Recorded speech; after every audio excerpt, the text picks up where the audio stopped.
I gotta add something to that. Okay.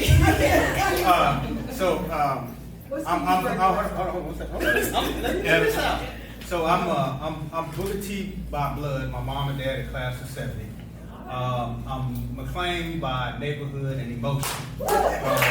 However, I am a Cassia Hall, proud Cassia Hall, class of '89. Okay, and the reason why I want to tag on to that is because in my interaction with Dr. Wilson here, she thought she knew the landscape at McLean. You know, McLean, before they put that monstrosity of a building there, McLean had the best tailgate, pregame tailgate. I don't know what the Booker T folks say. It was the life of the party.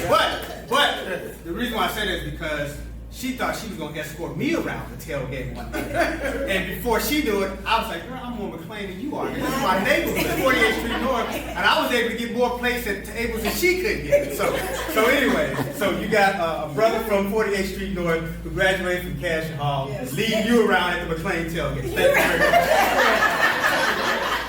very much. Okay, now his question. And I do want to say the prediction is unfolding just like I told you. All right, let's go. We're tracking. Okay, can you share a moment when you intentionally use your influence or position to elevate a woman? Yes. So actually, within that's been stint with Tulsa County Parks, and in looking at when you walk into an organization, you're looking at what value you're trying to add. And then who are the people behind it? The people generate value. And so there was a female who was not in the position that she really needed to be to add value to a broader value to one of the parks. And with politics and all that, had to navigate that.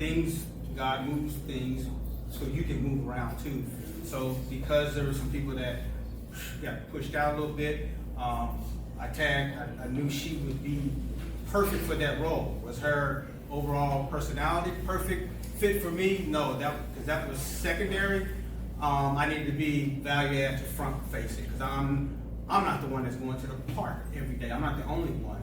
It's the public. So she was value add for the organization and for the customers of the park. And so I quickly ushered her in, even though she didn't have some of the requirements that was necessary. Does anyone else have? Yes, I think you brought up a great question and even an important one, and that is bringing that person into the room that's not already there. And what I mean is I'm going to speak your name. So I'm going to speak positively about the contributions that you add to a particular organization or to a particular role. My girls are here, my family's here, even today to support one another. So we encourage, I'm gonna bring your name up when it's time to take over a board role. I'm gonna bring your name up when there's an opportunity for you to grow in a position. That's the thing that we have to do a better job of, and that is, I'm gonna speak positive on your name when you're not around, when you're not in the room, because that is what leadership shows up, and that's what it looks like. All right, What is it, Dwayne, and the name is so you all can I would add to Dr. Wilson's great answer there. Make the phone call. So I think for me, I see someone in here that was trying to move up the ladder in the position. I just made a phone call and I said, she's legit. She knows her stuff. You don't have to worry. They heard this. No, that's not true. And so I think it's using your sphere of influence. And so what I say is make the phone call. I think people undervalue just how simple a phone call could be to give somebody credibility. It's sad that that has to even be the way that is.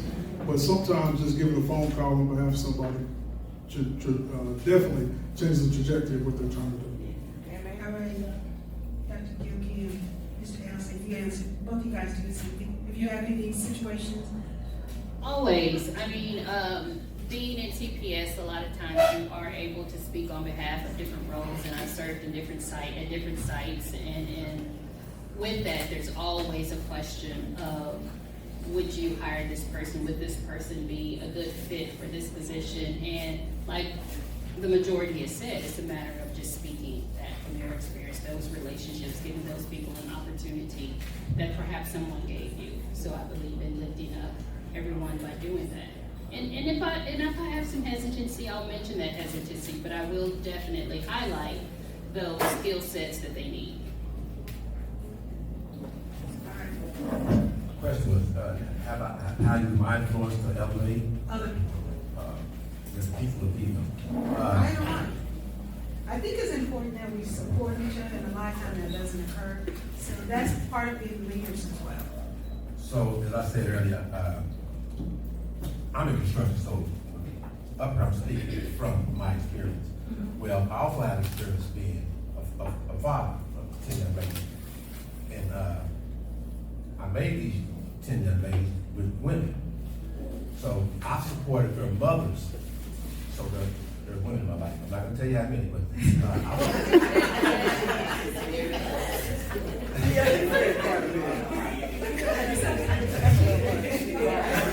That's why I'm up here. she's American, so and I supported them in ways to help further education. Like you said, I made phone calls.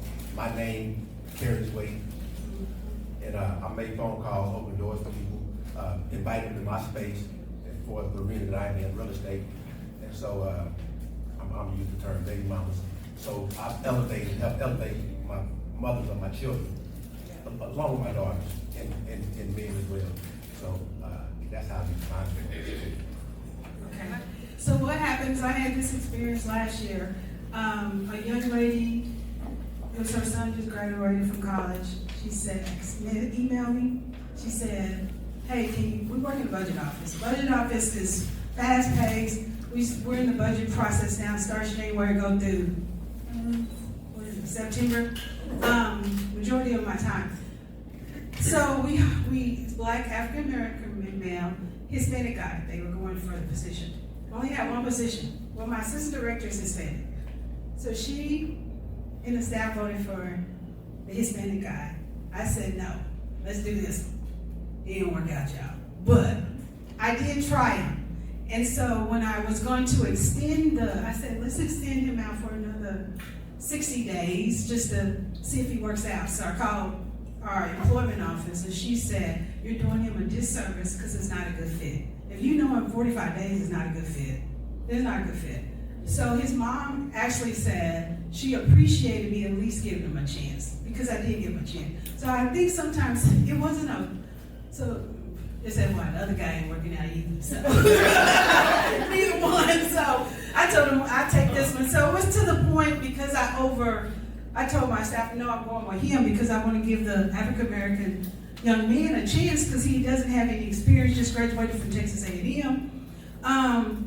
But his supervisor came to me and said, he can't even balance out the spreadsheet, which isn't good, y'all, when you're dealing with budgets. And so I sat down with him a couple of times. Desk was in the wrong place. Yeah, it's not good. And so he said, how do you want me to handle this? So I said, since you supervise him, I'm gonna sit in on you, this is teaching. And so he told him why he had to let him go. So it was a long pregnant pause, and he said, what does this mean? I was like, I said, it's not a good fit. I said, so that means, he said, so does that mean I don't work anymore? I said, okay. I said, that's what he said, that's why you let everybody go. I said, I let everybody go so it won't be embarrassing. So next day you gotta go. So I think sometimes, even if my staff told me this too, you stay in a relationship too long, Dr. Watkins. When you see that it's going bad, you continue to try to make it work. It makes it worse for the rest of us. So I think as a good leader, sometimes you gotta pivot a lot sooner than you need to. And so we're in a situation where you might have stayed too long with going in a direction with someone as a leader, and you didn't want to say, hey, I made a mistake. Okay, so I'll take it. First, I want to tag on. So what you all probably didn't really catch the detail, what she said is, when the young man submitted something, there was a decimal off here, there, blah, blah, blah. Well, in her profile, okay? I did. She did the profile.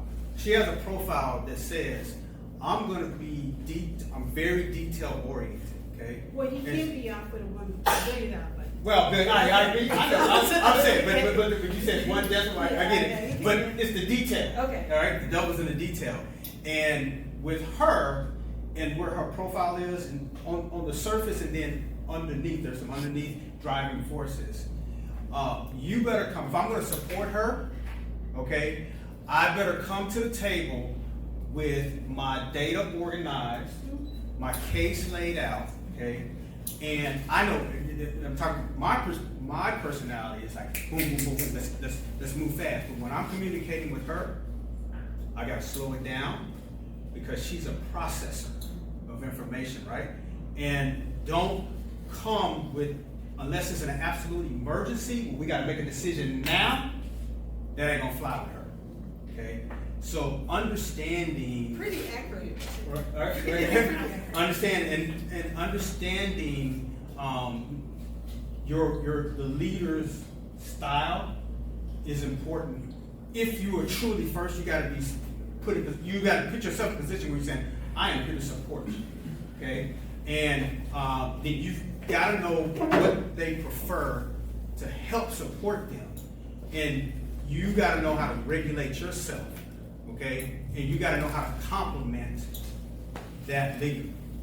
In my case, in my house, with my wife, we are the opposite. My wife's profile is a lot like hers, and I have to regulate my DI, which is bang, bang, bang, boom, let's get this done. So we have this, before we even say a word, there's a probability for conflict. Not anything malicious, but just how you move. Okay, and that's really critical in terms of being able to motivate, inspire, and support someone. Okay. All right, what's the next question? So it's interesting when we're talking about having to lead, and I was just thinking about like an opportunity or a situation where I had to lead different teams, and I'll never forget, and this is, again, me being perfectly transparent and authentic. I had got this director position. I'm like 27 at TCC, and I was so excited, and I was definitely dealing with what we call imposter syndrome. I'm like, I'm one of the youngest directors there, only black at the time, and I'm like, okay, I'm gonna just have all these people, we're gonna make great things happen. And so to the point of, I'm taking guidance from someone, and this person was kind of put in place to support me. So they said, hey, you need to make sure you're the smartest person in the room. And I was like, you sure? She said, yeah. So you're gonna hire this person, you're gonna hire this person, you're gonna hire this people, these individuals. They were all trash. They were trash. They were horrible. I mean, I had a secretary, well, administrative assistant at the time. She didn't know I used the computer. It was that bad. But I kept them on because I'm listening. Because she said, you have to be the smartest person in the room. That was a hard lesson for me to learn because I kept them on too long. And at the end, I had to work harder. I had to work twice as much. I was worn out in that year, right? It was horrible to the point where I even quit. It was that bad. What I took from that is that, again, you have to understand who you are as a leader. And I realized, I'm like, okay, I don't have to be the smartest person in the room. I'm going to hire people who are smarter than I am to get the work done.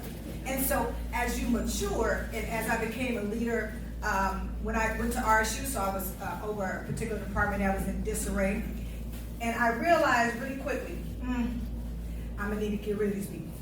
So it was just a few. And so I didn't take that long. I said, hey, this isn't working out. And a true leader in a situation is gonna have that conversation with them to say, first of all, I'm gonna put you on a plan of action, corrective action, and then if that doesn't work, then we're gonna take another step. But it is understanding who you are as a leader, and again, you can't always keep people, because it's a disservice to him if you would have kept him on longer.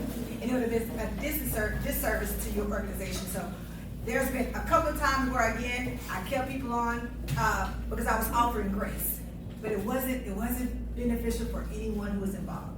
So that was my experience with that. Anybody else? So we want to answer this question? I want you to. So, I want to unpeel something you said. Right. So you said you hired someone who wasn't qualified. So like in my area, you can have the education, but you may not have the skill. So he had the education, I don't know if he has the skill, because this is his first job. Right, so you hired someone that was qualified. I don't know that he's not qualified, Okay. because he graduated with a master's in public administration, applied for the job, he qualified for the job. And you also said Yep. that was qualified. Well, So, but and to the point where, again, that's that maturity.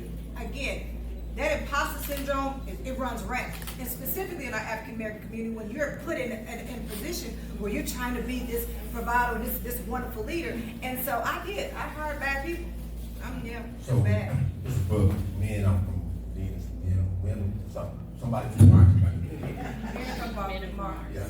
So, what I find from listening, it's too much compassion. Too much? So when you have women in positions of power, you lead with compassion. It's a question on this about lead with love. I did. Right. I did. And men in power, we lead with logic, right? Yeah, I did. Right. So How many agree with that statement? everybody should.